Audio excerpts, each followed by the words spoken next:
Welcome back to our cricket podcast. My name is Dan Jadzovic. I'm joined by Joe Gardner, professional cricketer, who's going to be soon joining up with the Oval Invincibles in the 100. And on a day that Jimmy's retired, we have Jimmy. Well, we've got Jimmy O'Brien from JOMBOY, but we've got Jimmy. How are you, Jim? I'm doing well. Yeah, just got a Instagram notification from someone congratulating me on my long and storied career, and I said, "That's incredible that you got the wrong Jimmy that terrible." So I appreciated it though. It was nice to get congratulations on a long Test career. Yeah, how does it feel having 704 test wickets to your name? Like I can't remember one. Wild. Mate, thank you so much for joining us. I obviously got the pleasure to meet you earlier this year playing in the ball in play in the warehouse, which I have just about recovered from now. And Joe and I, we chatted all the way through the World Cup, didn't we? And we spoke at different points about cricket in America and what we thought about it and how it had been received and the setup and everything like that. And obviously, I kind of had the WhatsApp number for the guy that was in the commentary box in New York and the guy that kind of creates a load of cricket content from an American voice as well, which is really exciting. I thought, you know what? Probably better than us two waffling about it. We can have a chat with you instead.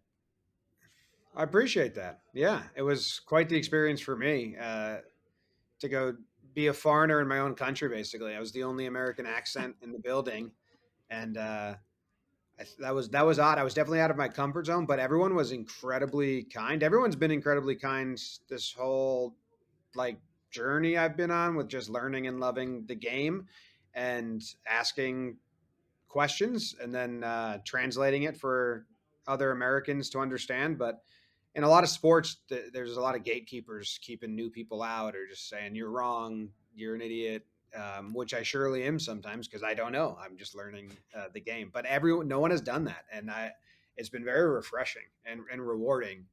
And that was an experience that at the highest level, I'm doing comms with Ebony, and it's just me and her during India Pakistan, and I'm like, surely someone's gonna hate this, but no one said it to me, so that was nice. There's a few gatekeepers in cricket, Joe, isn't there? I was just thinking exactly that, Dan. We don't talk about it much, do we? How things are not always as accessible as they perhaps could be in this country, and different rules for different things, and stuff being frowned upon. And but it sounds like you had a really enjoyable and I guess welcoming first proper impression of high stakes cricket, as it were. I guess. Yeah. Yeah, everyone was nice, and I understand. Like even in baseball, there's the old guard that are upset about all the new wave of style of play and new fans. We don't have format changes and all that debate that cricket has. But as far as an outsider coming in, I think I've found more that the Indian crowd and the Australian crowd more so are just excited that someone likes the sport that's not from their country. So, and I don't have any opinions really. Like I'm not gonna tell you this guy sucks and this guy's good or get into like debates. So I'm not really an aggressive figure. So once I get to that level, I'm sure people will say, "Oh, shut up." I think that's the level that you need to just sit below that level to Yeah, just kind of go, you know what, I'm really happy where I am right now, and I'm not going to turn around and say that Jasprit Bumrah bowls pies in the IPL because that opens you up to a world of hurt and pain online. But I think I think what's so nice, I think it's just really refreshing. And it must be kind of the accent as much of anything, but it must be so refreshing for people to kind of hear a voice that is genuinely different and, as you say, interested in a sport that myself, Joe, Australian fans, Indian fans, Pakistan fans, etc., are so passionate about. To hear a voice from, this is about to sound ridiculous, but a minority country like the United States that's interested in the sport is so refreshing. yeah, and I don't have a lot of terms. So it's also like when I was just sitting around talking to people about baseball, a lot of the commentary team went to a Yankees game and then came back and were asking me questions. And I was like, "Oh, I understand. This is enjoyable. You guys are noticing things that I've watched my whole life and never really picked up on, and you kind of go, huh, why does that happen? Or, oh yeah, that is weird. So I think that's what I'm offering in a way to others, is just, it's a new perspective, and then really makes you sometimes think and say, why do we do that? Well, Yeah, that it's a is really odd. good way to.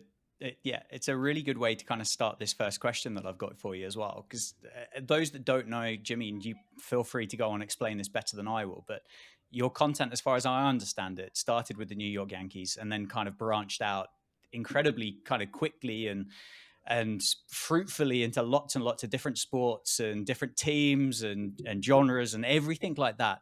You just mentioned about the fact that the Pontings and the Courtney Walshes and the Wazzy Macrams were watching the Yankees, came back and wanted to chat with you about it. If you could you sum up baseball to a cricket fan in a short while? Because there's similarities, but for me watching baseball, I do struggle sometimes.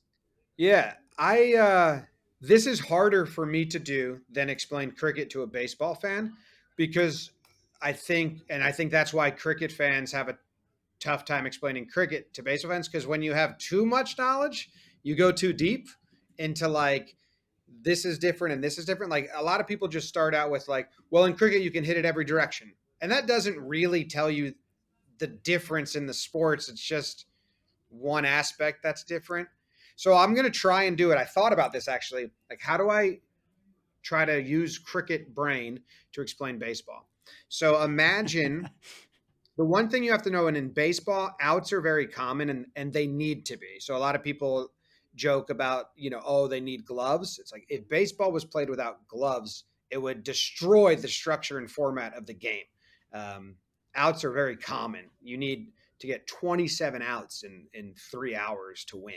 So it would destroy it. But anyway, so imagine this: there's one, and the pitcher, the bowler, is more like the opening batsman. They are there the whole game. Once they leave, they cannot come back and pitch. So it's flipped in that. It's a rotation of batters facing one pitcher. Once he's removed from the game because he's tired or because he's not performing well, he can never come back and pitch. You go to the next guy. So that is completely reversed. In cricket, once the batter's removed, he cannot come back, and the bowlers are a rotation of bowlers. So that's reversed. So imagine that the batter comes up, he's got no partner, and he has got one over, 6 deliveries from the bowler. But as soon as he scores runs or puts the ball in play, he's done for that. For that, he'll come back again. So say he first ball hits a 4. Okay, 4 runs. Next batter comes up. If he goes all 6 balls and never gets any hit, that would be 1 run, just like a walk, we say. Or he could put it in play and run back and forth for 2, or hit a. But once he has an event, the next batter comes up. And that's what baseball is. So it's the 9 batters rotate. And once they put the ball in play, they go and the next guy comes up. And you just keep rotating like that. And the pitchers, you have your starters, and they're like, the marquee names, like the headliners. And they're supposed to go like 75% of the game. Um, and then the other thing is, it's broken up into 9 innings. In cricket, it would be 18, but there's 3 outs. Once 3 outs, you change sides. Okay, that helps. That definitely helps. Joe, I don't know about you, but I quite like the idea of having a few lives next time I walk out to bat. Yeah, how good does that sound? I don't know how scoring runs and then letting someone else have a go sits, but the idea of not being out the first time and still having another go is very appealing. In cricket, which is an unforgiving sport, it seems as though baseball is slightly more forgiving in that sense, in that once you're out, you're not completely out of the game and you can still have an impact. Yeah, you usually get 4 at bats a game over the course of the 9 innings, and it's very much dependent on your teammates, because there's obviously the diamond of bases. So if you hit a boundary like a 4, you're probably, that's would be a double, and you would go to second base. And the only way you can go from second base to third and then home is if the guy behind you also hits and then you run, So there's way more intricacies, but I just think explaining it as like the rotation of batters versus one bowler is a better way to just grasp the big picture of the differences. Yeah, that certainly helps. It certainly helps. And baseball's starting to, well, they're trying, aren't they? They're trying over here, Joe, to bring baseball over. I think they get one regular season game at the Olympic Stadium in London. So, so yeah, I mean, hey, you might be getting on an aeroplane soon, Jimmy, and tripping yourself over to the UK next year.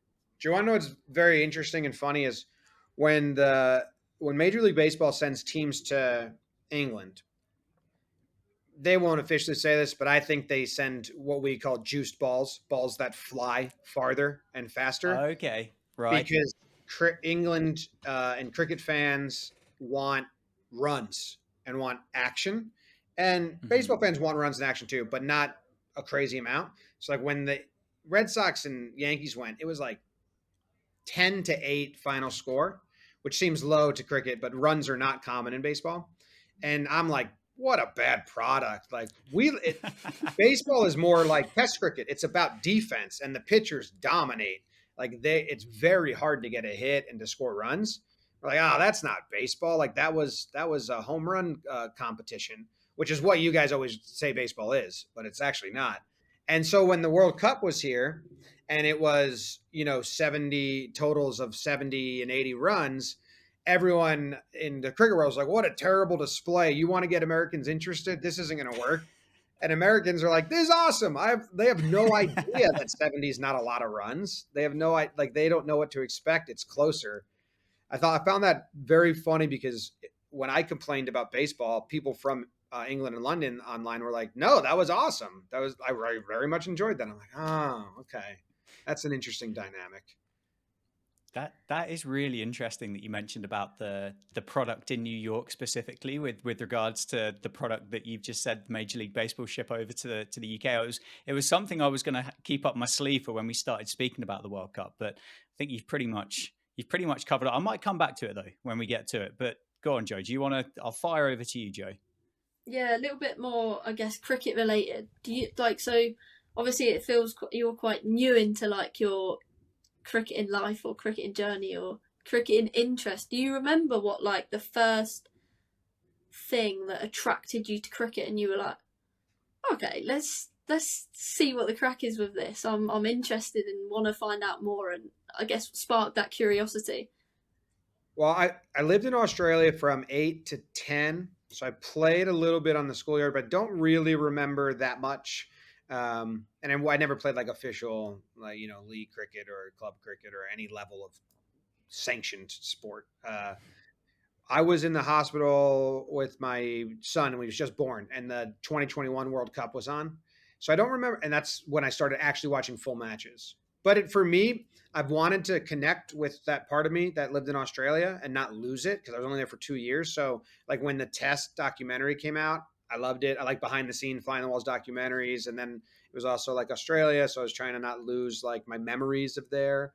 So then in the 2021 World Cup, Australia was playing really well, so I was watching the games. The things that like I guess made it really sticky for me were the similarities. Like the batting order is very similar to how you would do a baseball batting order. So, your opening batsmen aren't going to be your heaviest hitters. They're not going to just swing for sixes all the time. They're going to have more control and poise. That's the same as baseball. And then your 3-4 are kind of like your best. So whenever like I would watch it and there were those similarities, and righties do better against lefties, so you want the righty righty matchup, lefty lefty matchup. All those were just like, oh, this is cool. Like there is way more similarities than people probably realize in structure, and then the differences of strategy. Like the new ball, old ball, all those terms, I would just be so curious. He's great with the new ball. I was like, what the hell does that mean? Baseball, the ball lasts 3 pitches and then you get a new ball. Um, like it's always a new ball because when you're throwing full tosses at 100 miles per hour, which would be like 180, 160, 170, uh, Yeah. if you have a little scuff, there's videos of it. I mean, the amount it will swing, we would say run or move, is dangerous. Like guys get hurt, and so they get those balls out of there right away because pitchers, obviously, bowlers would love it if it gets That's wild. scuffed up. How much is a baseball? Because like the World Cup, those Kookaburra cricket balls that they would have used, they would have been what? Joe, you might be better pressed to kind of answer this. I don't know. To be fair, you just probably just get given them, don't you, as a pro cricketer? But they're 100 plus quid a ball. Yeah. That was a conversation I had with Bunter and Ebony, and we were like, "What? Like, it's no, they're probably $20 a ball, maybe Really? like or less." Yeah, Well, that makes the sport slightly more accessible than cricket, doesn't it? yeah, that kind of blew my mind. Very That's expensive. wild. Uh, yeah. Imagine trying to, because we go through kind of a world of you wouldn't really mind having a little kind of scuff on one side of the ball, would you, Joe? You'd be thinking, oh, it'd be quite nice. I'll just bowl a few little away swingers here. You get one of those. Imagine trying to take that out of James Anderson's hand when it had like one side that'd been scuffed up nicely. 3 balls into it, the innings, and the umpire goes, "Nah, come on, we need another new one here," and he goes back to bowling gun barrel straight for another 3 balls. Yeah, it's interesting, isn't it? And like, obviously, you pick up on the safety element of it. So in baseball, do they don't wear like helmets, do they? They just wear like caps or whatever, isn't it? The batters wear helmets, and now they have like this Oh, Josh they have a reinforced well. grill thing on It's it. not. Yeah, It's not a. Yeah, no grill or caging, but just it like comes down to protect their jaw. A lot of batters wear that now. They didn't have that for a little bit. Mm. Yeah, 100 mile an hour in swinger somewhere above the waistline just sounds incredibly unpleasant, doesn't it?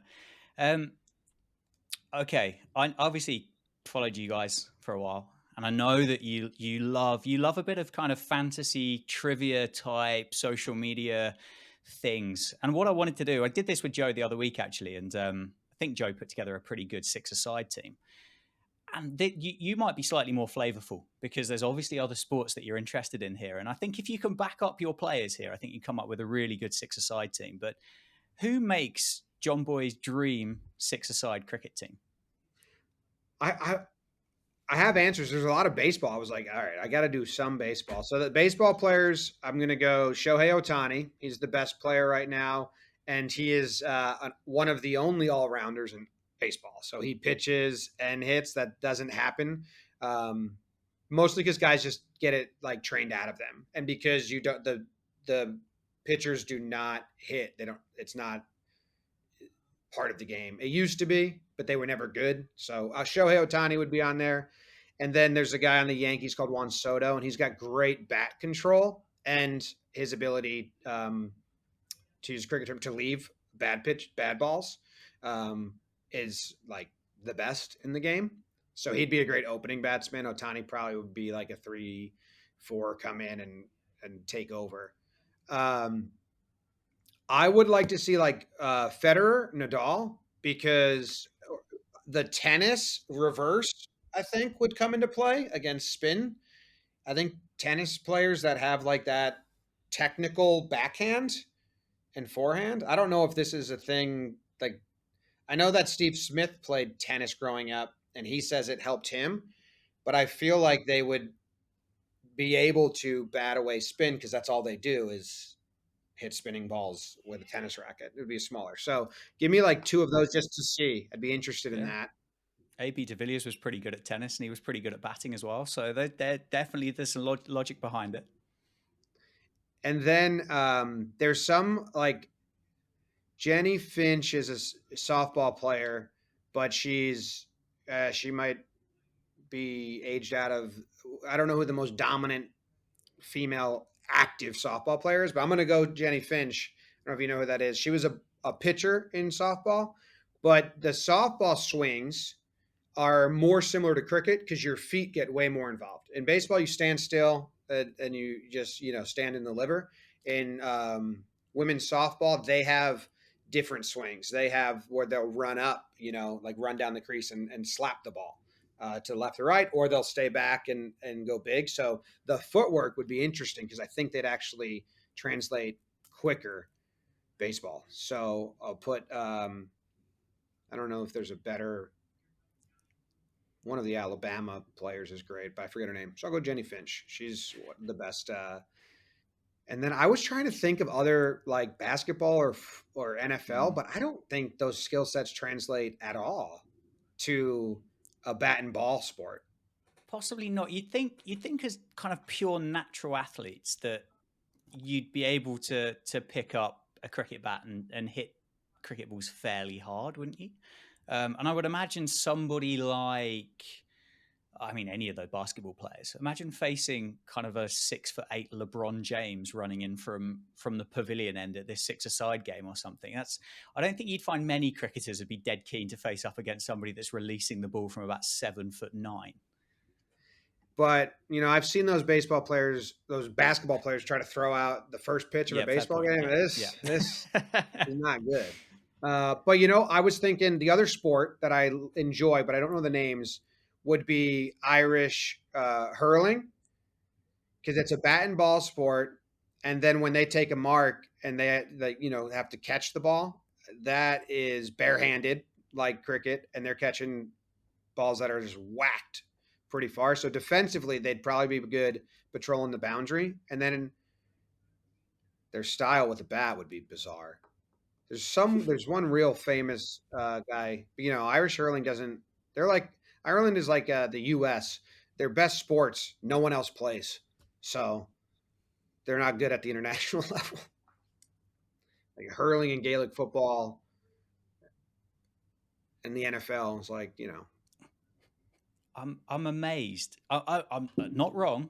I'm amazed that not a single cricketer has made it in your Why? six-a-side Wait, cricket I thought team. the exercise was no cricketers. No, no, no, no. I realised I just put any sport there because I thought that you Oh, might like okay. to add a bit of flavour there because of an Otani or a Sota. That I just kind of felt that I wanted to. I didn't want to gatekeep you. You know. Yeah, yeah. Oh, if I was going cricketers to go with these players, I would I would love to I would love to see Boomerang um, in T20, like all his variations, the off cutter and then the pace against like a Soto, uh, because T20 bowling is more similar to baseball, where you need variations and you need to change up your speed and your deliveries, unlike test, which is just keep going with find that stump. Uh, Just settle who in. uh, who else? That would be my bowler right now. He's kind of my favorite to watch, or Rashid Khan spinning it. That'd be fun as well. So give me like Rashid Khan versus Uh-huh. the tennis players. Let me see what that result is. Even if they had a tennis racket, I just love to see if that's easy for them or if they get totally twisted up. That's what you're going to market, and that's what's going to bring the fans into the stadium. Rashid Khan against Nadal and Federer. Yeah, or you Unbelievable. get like the tape ball. So get what some of the Pakistan bowlers with the tape ball, and that's basically there you go. That's Mm, hybrid sport right there. true. You didn't see the video clip of Novak Djokovic batting with Steve Smith at the Australian Open, did you? Because No, I I don't think that would be described as a natural body movement for Novak. But I mean, Nadal, Federer, you never know. They could be right. They could be right for it. But I'd have them Novak stand in front of the struggled. wicket, like square to the bowler, like with their racket center, so they could Yeah, go yeah. and see what they do against spin. I love it. I love it. Go on, Joe. Let's talk about the T20 World Cup. Yeah, obviously Dan alluded to it. You had the chance to commentate and be involved at the T20 World Cup, but I guess we're also interested in a little bit of finding out a little bit about what it was like in the lead up in the country as a whole.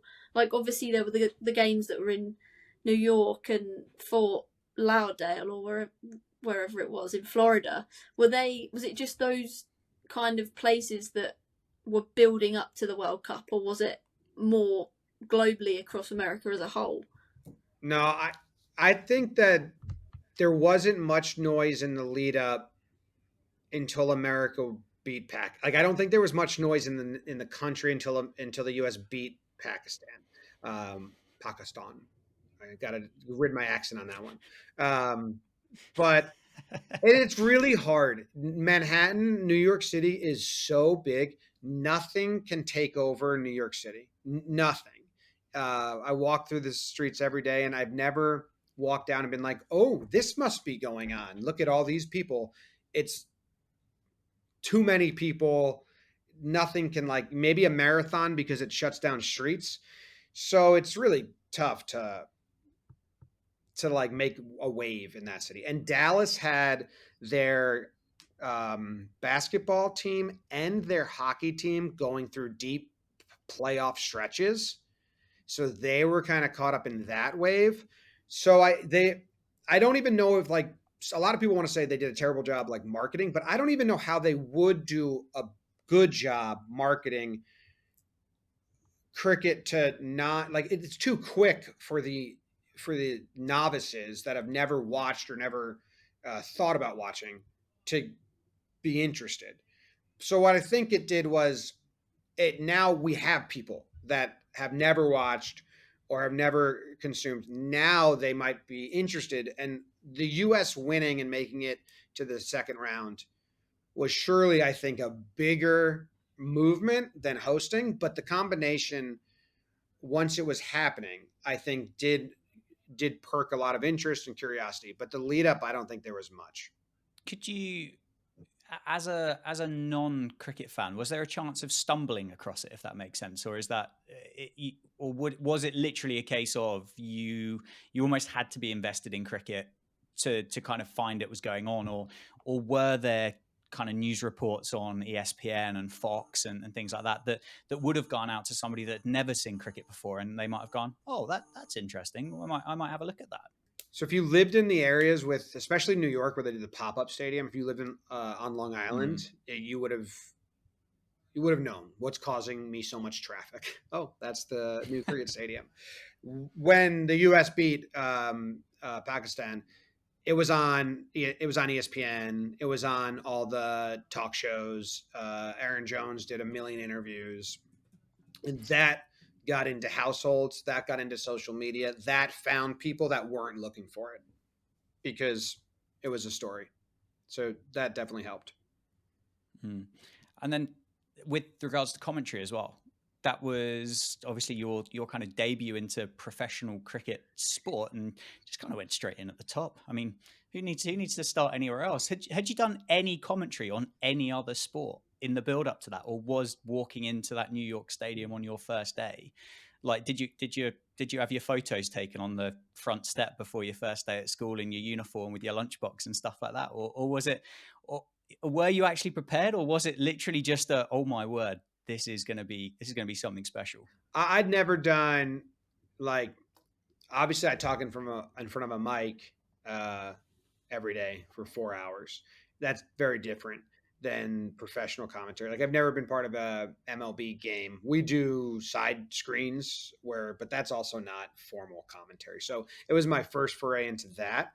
I did 4 hours of training with one of the ICC directors who trains their commentators, of, doing a game together and then watching it back, and that was actually incredibly helpful. I My role was tough because we were trying, the idea for the role was something that, like, we were gonna have to figure out as we went, and I don't think we ever really tackled it, but it was kind of hard. So I ended up doing much more straight, just third person in the booth on calm stints, which I didn't know um, that, like, that was gonna be what it was. So it's tough. Three people booths are tough, because I even asked a lot of my baseball friends that are in Major League Baseball booths. They're like, yeah, three's tough because you have so many thoughts, and then you just have to can them because the other person went a different route. And then sometimes if you listen, like, they're not having a conversation. I've noticed now they're just like, there's the lead, and then he says his point, and then he says his point, but they don't. They're not. It's not a conversation, but that's okay. It was a lot going on. So yeah, I just was thrown right in. Uh, um, I had fun. After the first 2 days, I was like so nervous. I didn't think I had failed, but I also didn't think I had really taken full advantage of the opportunity. So after that, I brought one of my social media managers with me, and I was like, all right, if I'm not great in the booth for these stints, we need to crush all the social media and make videos with all these people and go like film from the crowd and like share this experience. And the ICC worked with me to be able to film and post that stuff. So I felt really good about the rest. And then I got more comfortable as we went in the booth as well.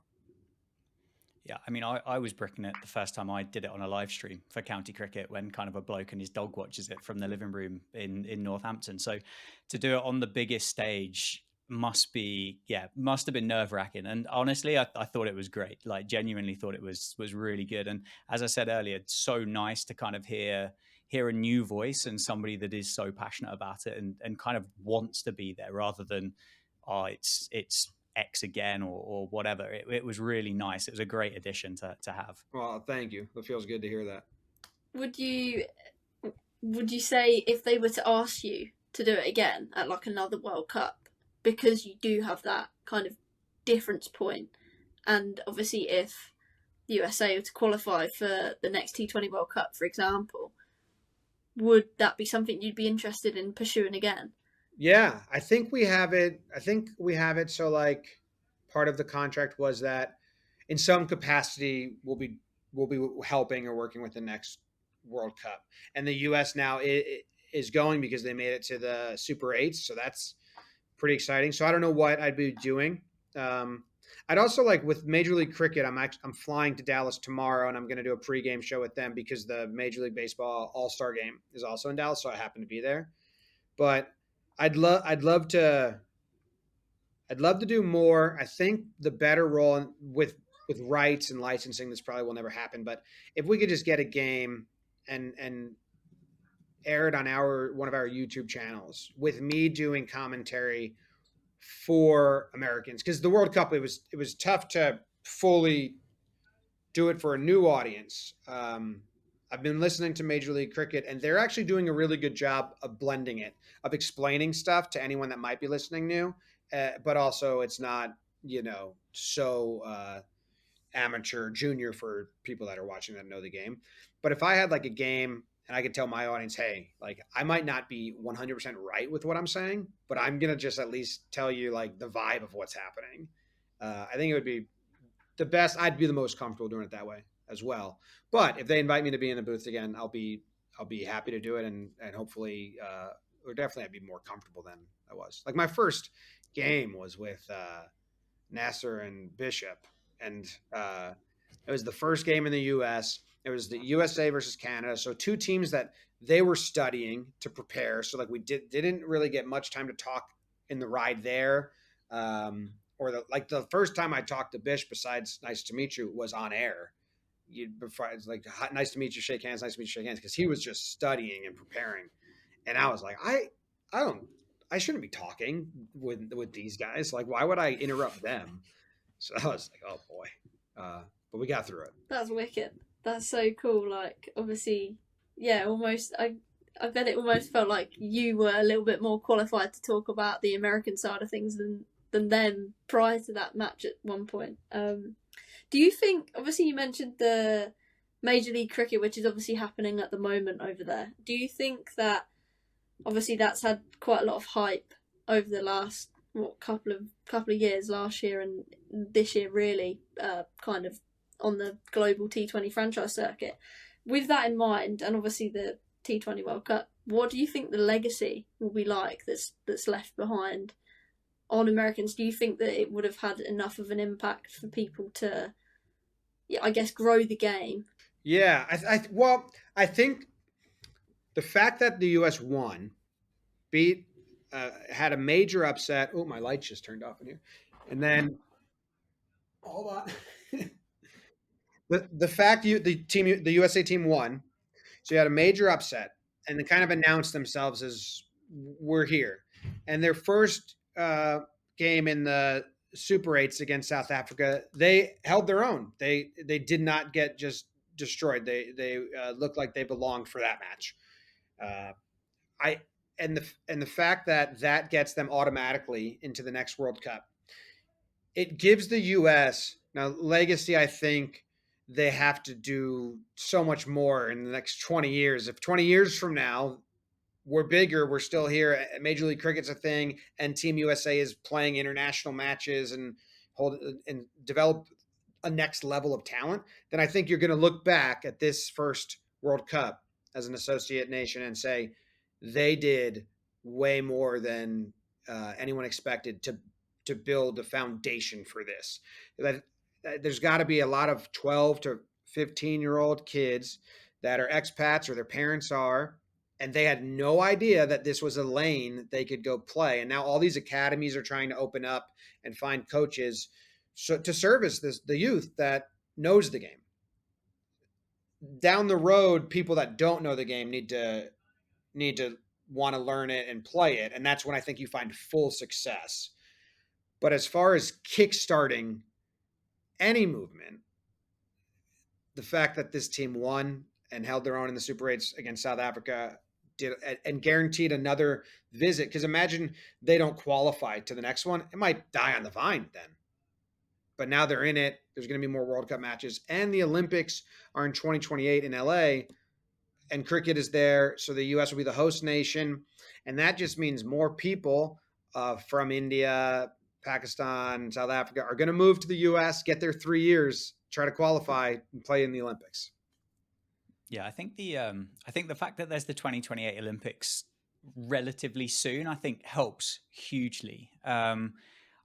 I think for me, something that would have been, or two things that would have been incredible to see on the back of that World Cup, but would have been serious conversation about continuing to have a venue in the state of New York. I realize it wasn't in Manhattan, but it feels for, we'd use the kind of term the layman over here. It's almost kind of it's not a derogatory way to describe it, but somebody who has no understanding of a specific kind of topic, so to speak. But someone who has no specific understanding of cricket would be able to resonate with a city like New York or San Francisco or Los Angeles or one of the real big kind of US cities.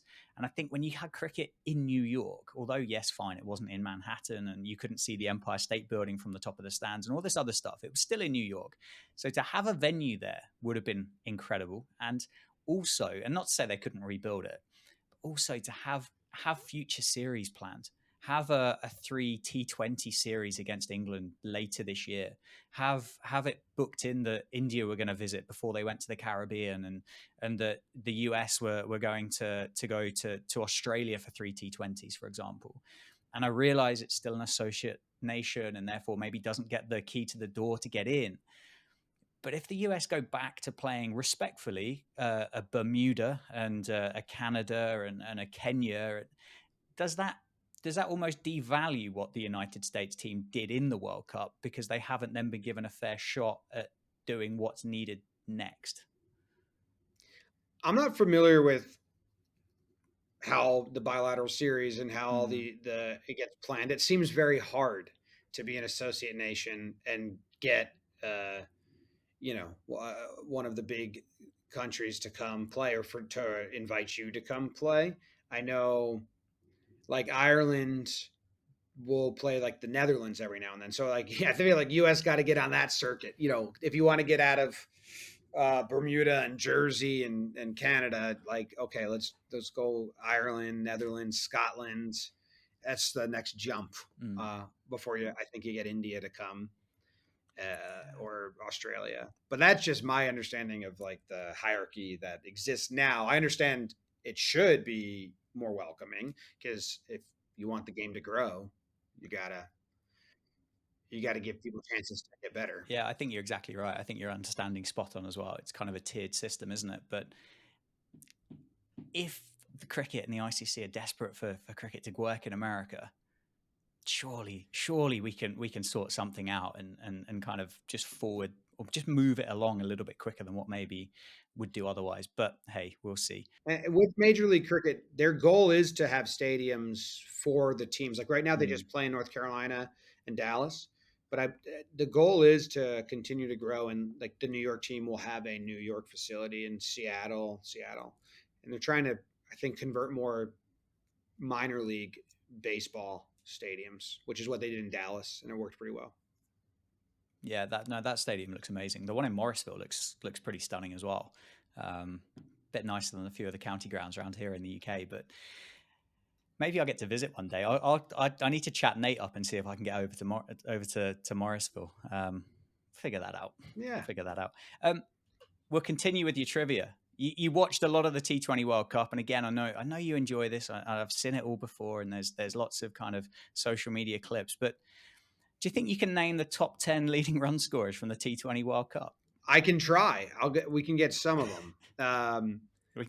I'm going to start with the four teams because they got to have just matches played. India had to have not Kohli. Rohit, is he up there? Rohit's there. He comes in at number 2. Nice. Oh, okay. Nice start. And then India, the other guy would be Sky because he was in the New York venues. I feel like he was at the crease for a long time. Yeah, Sky comes in at number 9. That's a great start. 2 from 2. All right. Well, then we'll just matches again. South Africa played most. Clausen. Nice. That's a good scalp, but he's 10th. Bringing up the rear. Ooh. Who else? Did Quinn de Kock get up there? He got out early in one of the matches I saw, but I think he had. No one got 100 in this World Cup, right? Because it was all low scores. Quinton de Kock, is he the other South African batsman? Yeah, nailed that. 4th. Okay. Dan, Jimmy's so much better than me and you at this. To be fair, the bar is pretty low, Joe, when you and I try and do this. Who else was England there? England did they make the Final Four? They did. And there is an Englishman in there as well. I did a video on Phil Salt, and did he get there? The wrong guy. He was he just missed out by. Damn. Had he have scored 3 runs more, he would have made it to the top 10. He comes in at 11th. So Butler, because they had a partnership at one point. I did a video on it when who'd they beat? The West Indies, the two of them, just because they had to get the run rate, right? Oh, West Indies, Nicholas Poran. How do you say it? Poran, yeah. Again, you've got another point. This is ridiculous. Well, see, I was on the comm, so I felt like I really had to know my stuff.